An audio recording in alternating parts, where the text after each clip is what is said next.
Welcome to the Joyful Mate podcast. Join your joyful journey mentor, Anthony Hartcher, as we explore the path to inner joy and fulfillment. Each episode, we dive into the science of happiness, share personal insights, and invite you to be part of this interactive book writing adventure. You'll hear from experts in the field of joy, happiness, and fulfillment who will share their wisdom and experiences. Let's embark on this journey together. Let's make happiness part of your everyday. Welcome on the Joyful Mate podcast. How are you, Angie Lion? I'm doing well, thank you. Thank you so much for coming on the show. Really look forward to this conversation. I've been doing some research into your background and you have some really intriguing information to share. So I'm really excited to be sharing that with listeners today. But before we get into that, I would love you to share with the listeners your backstory as to how you have arrived at what you're doing today. Well, thank you. Thank you for the opportunity to share my story.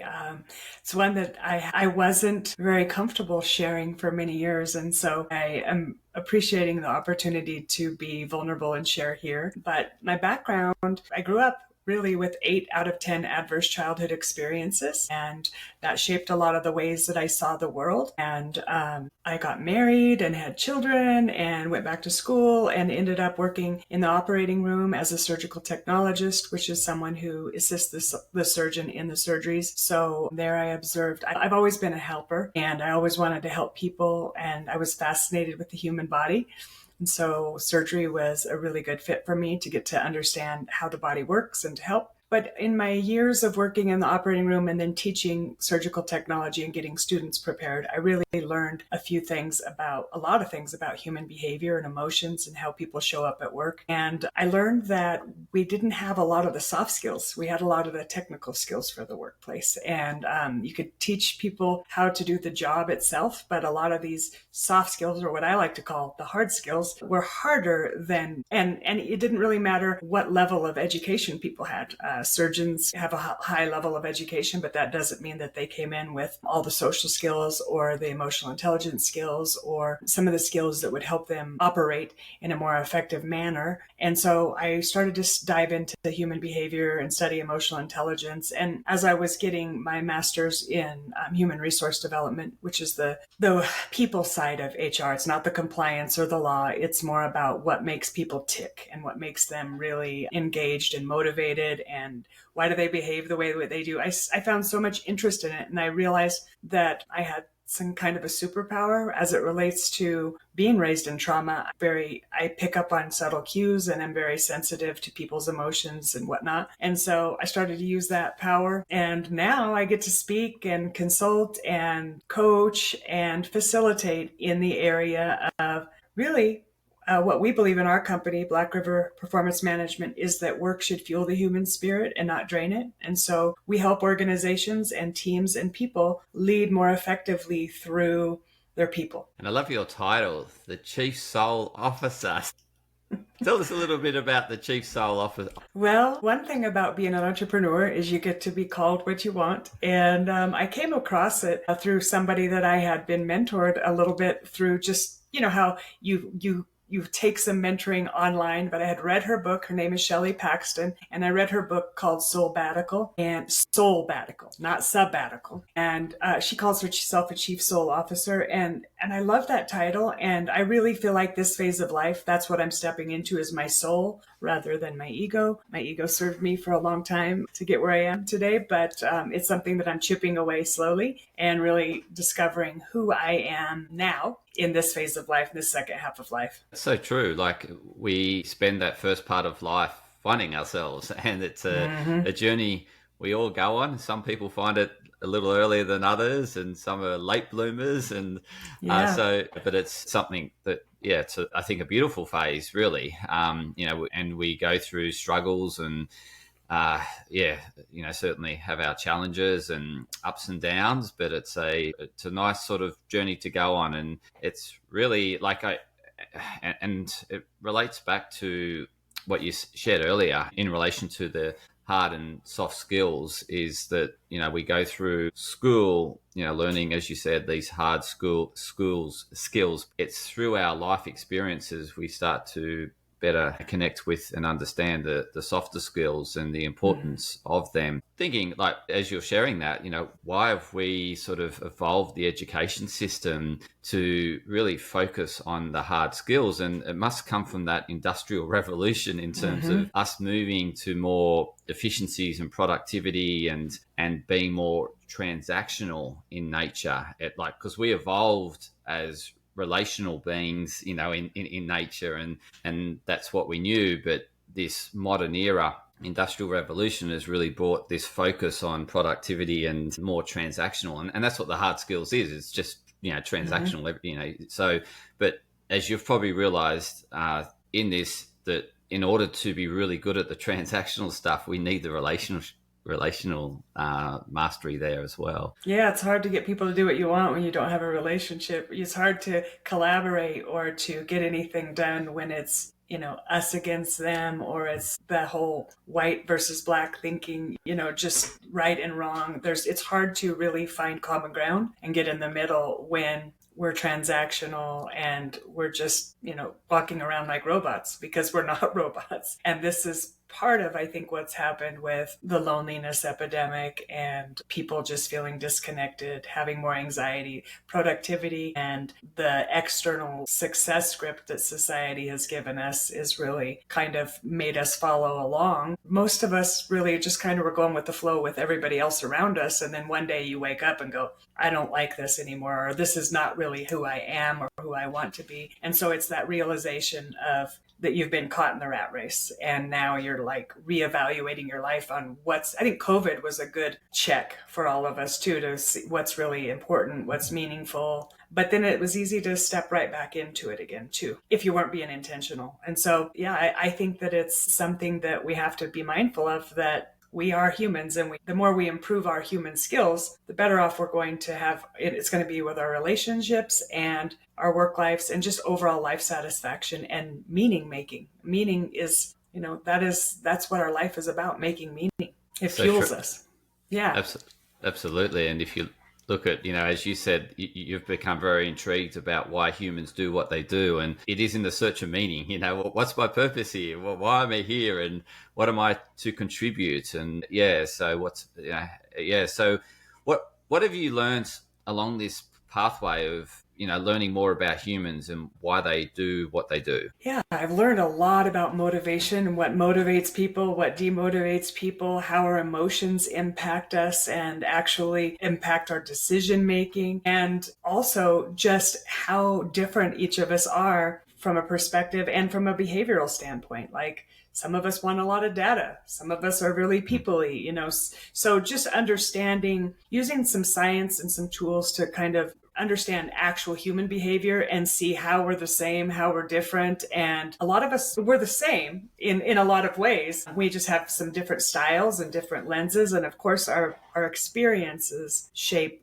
how we see the world too. And so understanding all of those things, I think, has helped me to have a better understanding of gaining perspective when I'm talking to somebody, instead of thinking that everybody should see things my way. Even though everybody wants everybody to see things their way, I really start to see how someone could see it from a different perspective, especially, if I was raised in the petri dish that they were raised in, I'd probably be doing the same thing. One of my favorite books is, I love two books that are about Holocaust survivors. One is Viktor Frankl's Man's Search for Meaning, and the other one is Edith Edgar, is The Choice. And they both talk about, we're searching for meaning, and we always have a choice no matter what is going on. And I think if somebody can be in a concentration camp and see this kind of perspective, then we can too, regardless of what's going on around us in the world. Like for us right now, the political climate and what's happening in our country is a big challenge. And it's really trying to find, what am I in control of during this? What can I do to continue to do good things that bring meaning and purpose in my life? And how can I help other people that might be struggling right now, and create connection in a lonely, anxious, spun out world? Yeah, certainly in the Australian climate, we're about to enter election in, I think, next weekend, I think it is. Yeah, next weekend. Pretty sure it's next weekend, or it could be this weekend, actually. But anyway, so we've been having that, campaign. Certainly not as big as the US campaign in lead up to your elections. But certainly we're going through some sort of transitional phase. You mentioned obviously US has been through and they're going through a big transition, which is obviously having world implications. So this whole thing around transitions, and you mentioned before that control and all this, I'm really keen to explore that, because one of the things I came across when I was researching you is this transitional intelligence. And so I'm really keen to further explore transitional intelligence and how we can get better at that. Okay, sure. I'd love to share it because it's really kind of game changing for me. And it's not my term. I wish I had coined it, but I didn't. The term was actually coined by, and it's actually copyrighted by Modern Elder Academy, which the founder is Chip Conley. He's actually been on my podcast before. My husband and I actually stumbled across MEA in Baja and have done retreats there and done some online and some face-to-face, and are actually leaders of the Pacific Northwest chapter. So I learned through this. And so then I decided to get certified in transitional intelligence, which is the ability basically to navigate and move through life with skill and resilience. It's skill building, just like emotional intelligence skills are skills that can be built. I didn't know that there was a toolbox for navigating transitions. And I wish I had a lot earlier in life. I wish I had the emotional intelligence skills earlier in life. And I wish I had the transitional intelligence skills earlier in life, which is why I'm doing the work that I'm doing now, for people that want to have some actual tools for that versus just trying to wing it or do what most of us have done, is do what was modeled to us that maybe wasn't so skillful. Yeah, very true. Yeah. And so serendipitously, I've been continuously learning, taking more courses, becoming certified in transitional intelligence as well, because not only for myself, but for my clients and for the organizations that we serve, it's important to understand people's phases of life and the transitions that they're going through and how those psychologically impact their performance and how they feel and how they show up and how work. We spend more time at work than we do with our loved ones. And so, how do we make meaning? How do we feel about where we work and what we do? And I noticed that transitional intelligence goes with EQ a lot, emotional intelligence, because there are a lot of messy emotions that come along with these transitions. And so it dovetails nicely with what I was already studying, but it also gives me language and a tool set and a skill set and a mindset that helps me to navigate my own, as well as help others see things from give more clarity to the fears and to the threats that they may be facing. Yeah. So what are some of the tools that come along with transitional intelligence? But what are the things that people should be working on in order to build transitional intelligence? Well, for one, I would say working on some of the emotions that come around those. That is one thing that I like to identify right away. Like, first of all, navigating the transition. Where are you? Like, every transition comes with an ending to something, whether that's our health comes to an end and we suddenly have some diagnosis, or a relationship ends that we didn't expect to end, or we get fired, or something ends, or some of it could be not externally, it could be internal. We decide we want to move into a new role or we want to leave this relationship. So some things are external and some things or transitions are internal. So knowing where we are. So we start with the end in mind. We know that something that isn't the same as it used to be. For me right now, it's not just that I'm empty nesting, but I have adult children, and that's different than what I expected. And so I'm navigating that transition and trying to figure out how to not be too needy, and also how to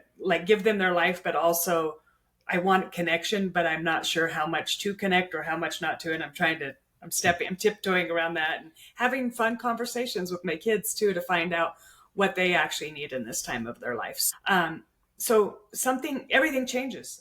Right? Everything changes and nothing stays the same. And so we know that change is coming. So why not get better at the skills? So I think, first of all, knowing that it's coming. And then there's the middle part, the messy middle, or that is kind of like the soup or the chrysalis for the butterfly, right? Like the soupy, icky, gooey middle, where we're not the same as we were. And it's a lot of emotions. Like, And the linear life is just not really existent. It's kind of a messy ball of yarn. And this is what Chip calls the midlife unraveling, right? Where in Chip, he's the founder of Modern Elder Academy. And so when he talks about that from Brene Brown, her research calls it a midlife unraveling. And we all go through these things like losing parents, taking care of parents, empty nesting, maybe going through a divorce, losing friends, financial stress, all kinds of things that come up, or Bruce Feiler calls it life quakes that come up,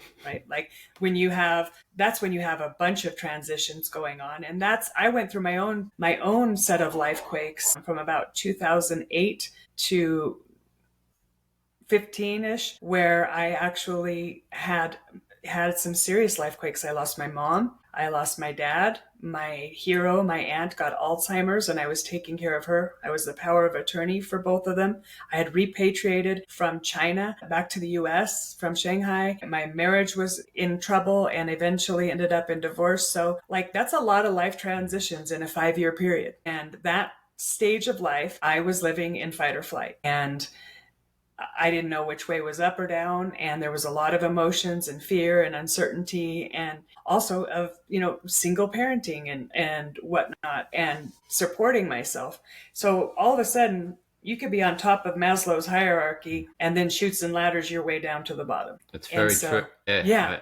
And I think you nailed it with it. Life isn't linear. It isn't. It's in a constant state of flux and change. And I think, it's an illusion that we often hang on to, is that, life is linear, or it needs that some constant that we get attached to, that we just want it to be that way. And the reality is that it's in constant change. And I think that's something that we need to embrace, is that, as you said, when something's ending, but there's also new beginnings at the same time, right? That's the next one. Yeah. That's the next one. And that's the one where there's hope and some optimism and a little fear too, but also hope and optimism that you could rewrite your story here. It can be a new chapter. And even if your kids have left, what could you learn to do? Could you learn to play the piano? Could you learn a foreign language? What could you do with that time that you gain back? And so knowing where you are on the stage, knowing that the emotions that come with those phases, and then also, like you said, figuring out what's in your control and what's not in your control.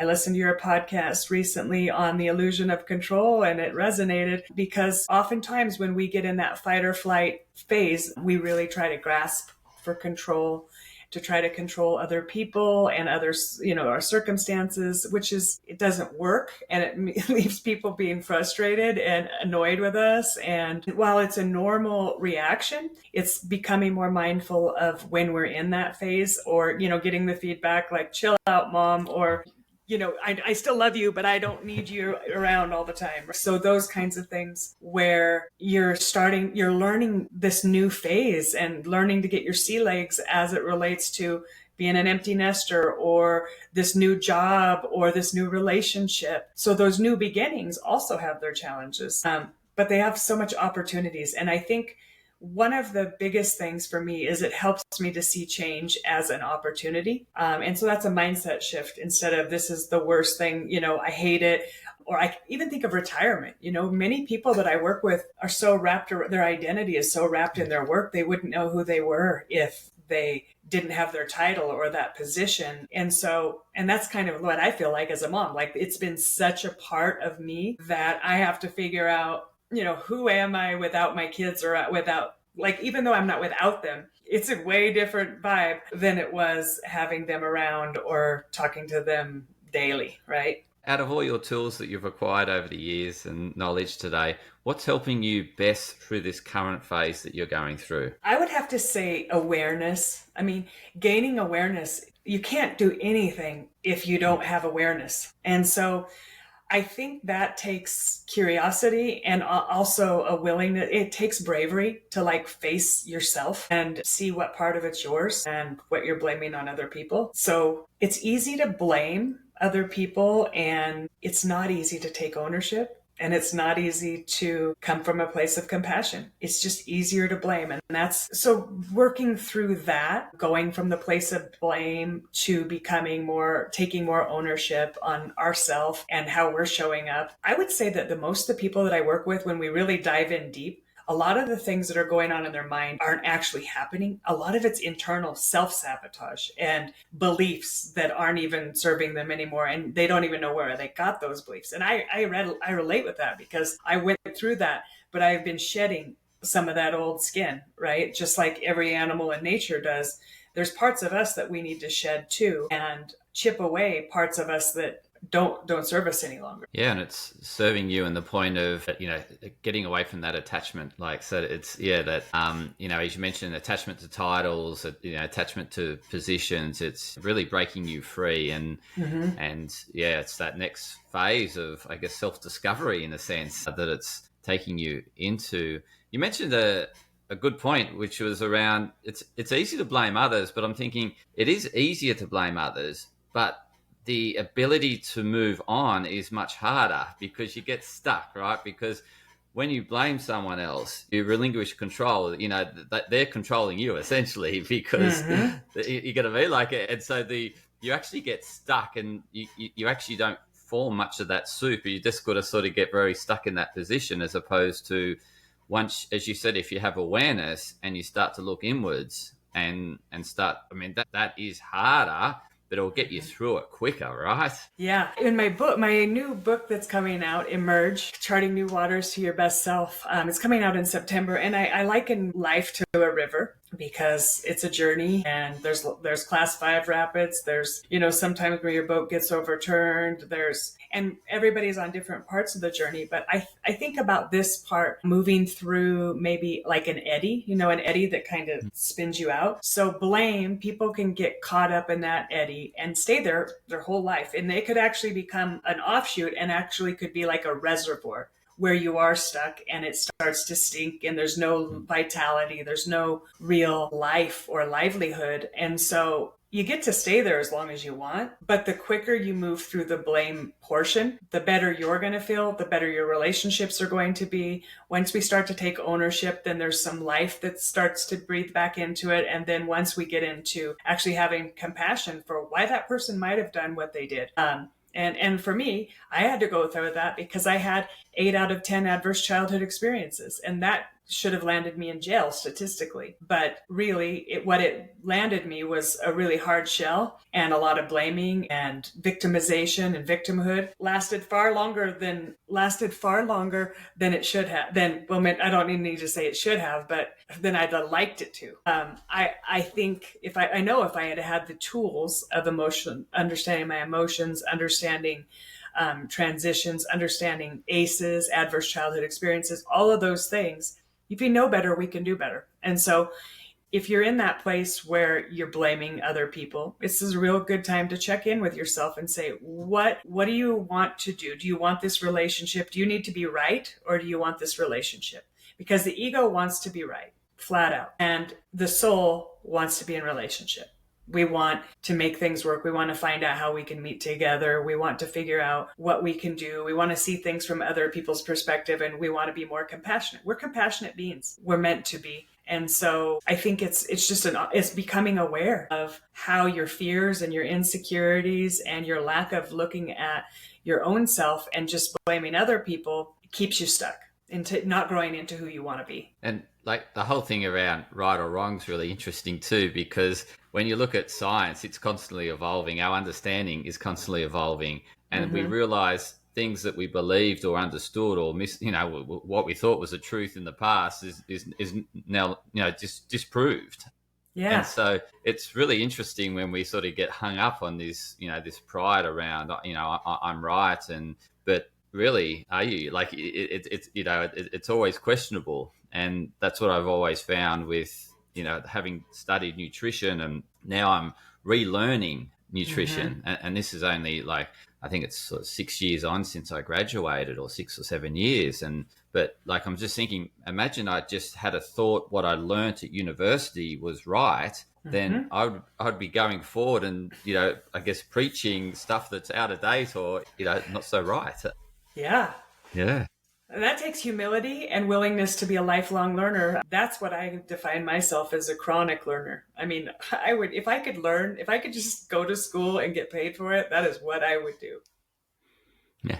So continuing to learn, continuing to question ourselves. And before, earlier on in my life, I would have had a hard time changing my mind. But now, if somebody has more information, more data, more things that can support a new idea, I'm totally willing to change my mind. It also matters how people approach you, right? Like with love and kindness and some, then it's like, oh yeah, I can see where you're seeing it from that perspective.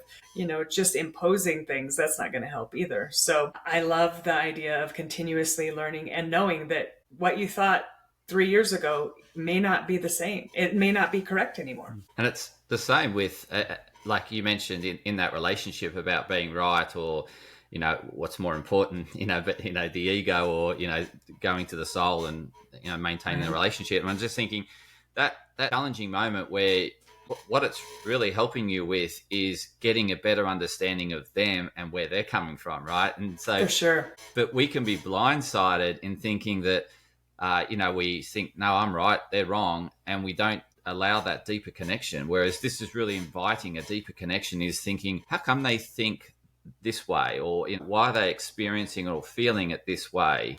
And if you require the open mind in order, and the curiosity to explore that different perspective, as you mentioned.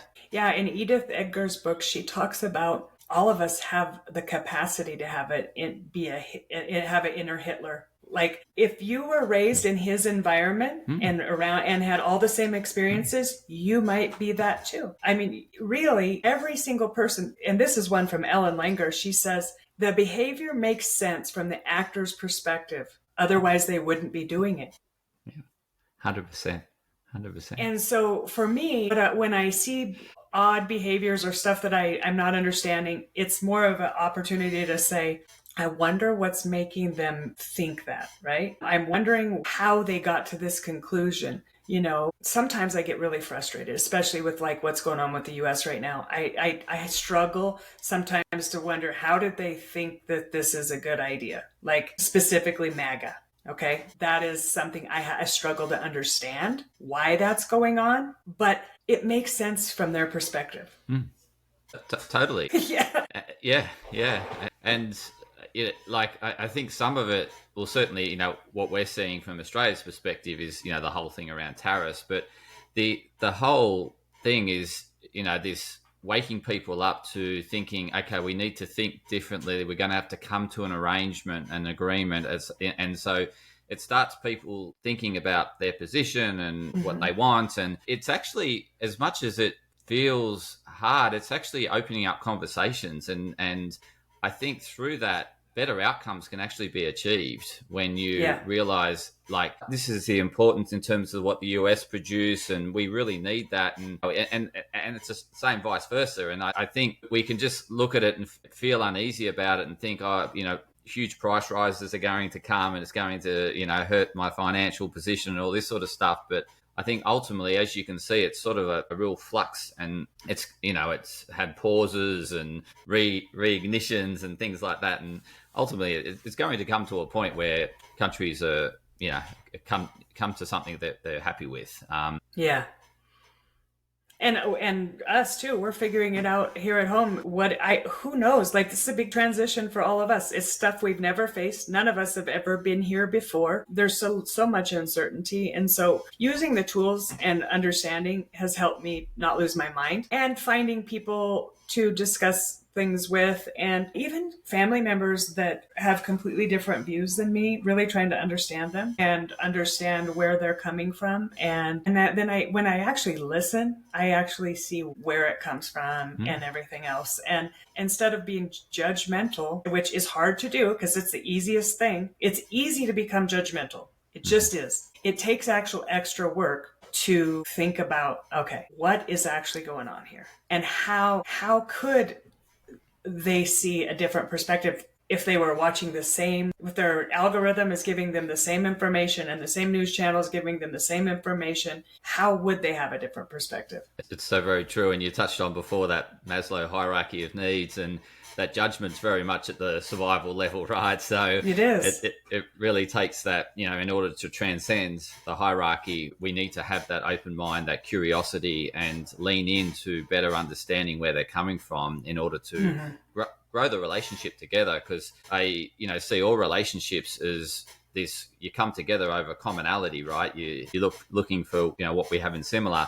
But relationships grow through the differences. And so it's then leaning into the differences to allow both of you to grow. And look, not both parties want to grow through the differences, and some parties will want to just move on.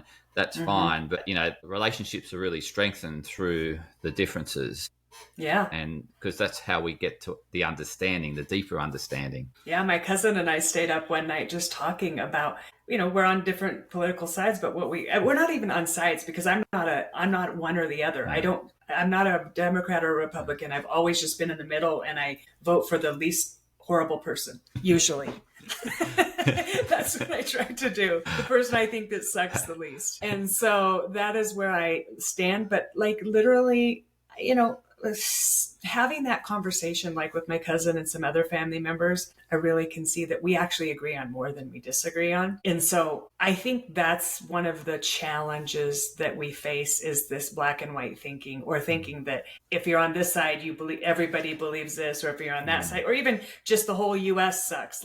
All that kind of thinking doesn't help anybody, because that's not true. All or none is not true. And you really, I think you've summed it up well here, is that with the elections, you have to take a side, right? But as you said, I like a bit about this, I like a bit about this, but which is the going to have the least impact on my life, right? And so then you're forced to make a decision. And I think that's, part of the issue is when people say I'm a Republican or I'm a Democrat, as you said, then all the baggage comes along with that as well. Yeah, really, truthfully, where we don't need the baggage. We just need to find out what, and maybe this is what we need to actually come together more as a nation. And I think there's people that are not liking what they're seeing. I know there's plenty of us that are not liking, and even plenty of Republican friends that I have are not liking what they're seeing. They didn't think this was going to happen.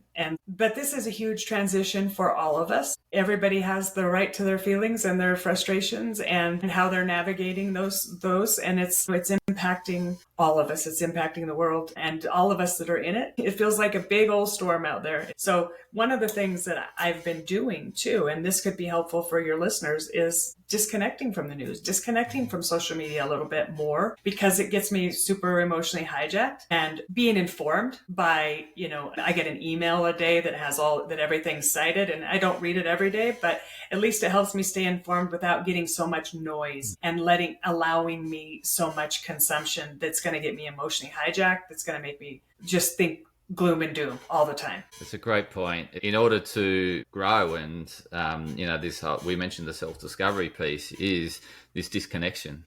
Yeah. And as much as it's hard to do, because when you're in that fight or flight, you want to know. You're desperate for certainty, right? So you want to know, and this is what the media feed off, right? They know that you want to know, and you want to see the next headline from them, and then watch the ads that come afterwards. That's right? human behavior. Yeah, that's they human know behavior. What brings you back. They know what makes you buy. They know what makes you vote. And to know that they're doing everything human behavior research so that they get you to do what they want. And so it's really checking in with what you're consuming. Yeah, I love it. That's such a great tip to finish on, this thing of disconnecting in order to grow and help you through the transition. It can be like disconnecting from the source of frustration and connecting with self, and have that self-discovery in order to grow through that transition. I really appreciate the insights that you've shared, Angie. How can the listeners and viewers best connect with you? Yeah, sure. Thank you. I love that we said you have to disconnect to connect. And so disconnect from the things that you're struggling with, and connect with those personal relationships and start working on those instead of wasting energy on stuff you have no control over. Right. And people that want to connect with me, they can check out blackriverperformancemanagement.com. And I'm also on LinkedIn. And then my book will be coming out in September. So watch for that. And that would be pretty much the way people could connect. Awesome. Fantastic. I really appreciate you coming on, Angie, and really enlightening the listeners on this subject matter of transitional intelligence, which, as you said, ties in emotional intelligence. So it's been very enlightening. So I really appreciate your time. Thank you. And I really appreciate you having me on the podcast. And I appreciate the vulnerability that I got to share. It's not easy with what we're going through right now, but I really do feel like we will get through this. And it's just nothing stays the same. This too shall pass. It's a storm. That's a great quote to finish on. This too shall pass. So thank you so much, Angie. And to the listeners, please share it with others that you know that are struggling out there, that are in a transition, that could really benefit from Angie's wisdom. So please share this episode far and wide and get it out there, because this is all about helping others. Thank you. Thank you. I didn't know I was going to have a little political piece in there.